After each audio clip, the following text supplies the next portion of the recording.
Assalamualaikum warahmatullahi wabarakatuh. Perkenalkan, nama saya Ansopia dari kelas 11 TKJ 2. Di sini saya akan menjelaskan tugas PPJ, yaitu tentang topologi jaringan. Di sini ada gambar topologi jaringan. Yang pertama ada gambar topologi ring, yang kedua ada gambar topologi star, yang ketiga ada gambar topologi tree, yang keempat ada gambar topologi mesh, dan yang kelima ada gambar topologi mesh. Selanjutnya ada kelebihan dan kekurangan topologi jaringan. Yang pertama ada kelebihan dan kekurangan topologi ring. Kelebihannya yaitu kecepatan dalam pengiriman tinggi, mampu melayani trafik yang padat, komunikasi antara terminal mudah, tidak diperlukan host, lebih murah, penggunaan kabel yang sedikit, pengaksesan data yang optimal, mudah dalam perancangan. Kekurangannya yaitu kerusakan pada salah komputer dapat melumpuhkan jaringan, kinerja komunikasi tergantung dari banyaknya node yang terdapat pada jaringan, perubahan jumlah perangkat yang sulit, pengiriman video, suara, dan data yang buruk, memerlukan penanganan dan pengolahan yang khusus.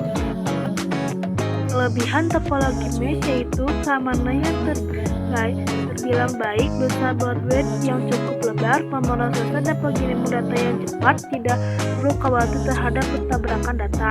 Kekurangannya yaitu biaya yang cukup mahal karena menggunakan banyak kabel dan port, biaya pemasangan yang sangat besar, instalasi dan konfigurasi yang sulit dan rumit. Kelebihan kekurangan topologi star. Kelebihannya yaitu apabila salah satu komputer mengalami kerusakan, jaringan tidak bermasalah dan tetap berjalan, bersifat fleksibel, keamanan data yang tinggi, mudah dalam mendeteksi kerusakan pada jaringan. Kekurangannya yaitu jika switch atau hub merupakan titik pusat mengalami masalah, maka dapat melumpuhkan jaringan pada setiap komputer. Biaya yang mahal karena cukup menggunakan banyak kabel, jumlah terminal terbatas, tergantung dari jumlah port pada hub atau switch. Jika lalu lintas padat, maka dapat menyebabkan jaringan ikut lambat.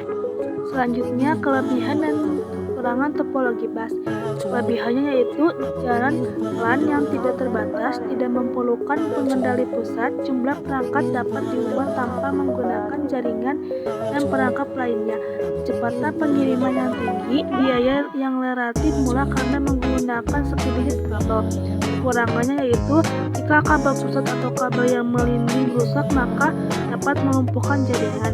Proses pengiriman dan penerimaan kurang efisien karena biaya terjadi tabrakan data atau collision. Diperlukan repeater dalam memperkuat jaringan. Jika pengiriman dan penerimaan yang padat, maka dapat mengalami kemacetan. Sangat sulit mendeteksi gangguan atau kerusakan.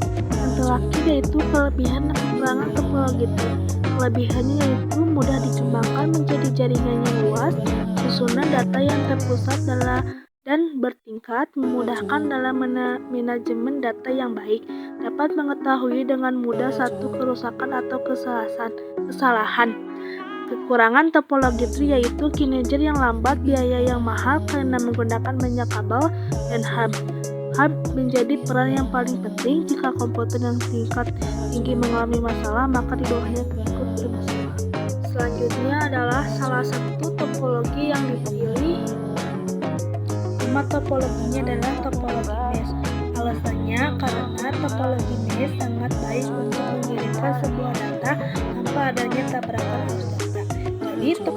Jadi topologi mesh sangat cepat untuk mengirimkan dan memproses data. Kesimpulannya adalah topologi bintang atau topologi mesh adalah suatu cara untuk menghubungkan antara komputer satu dengan komputer yang lainnya, sehingga dapat membentuk jaringan berupa bintang. Topologi mesh juga disebut sebagai sebuah topologi yang bisa digunakan untuk port yang banyak. Topologi ini menggunakan kabel tunggal sehingga proses pengiriman data menjadi lebih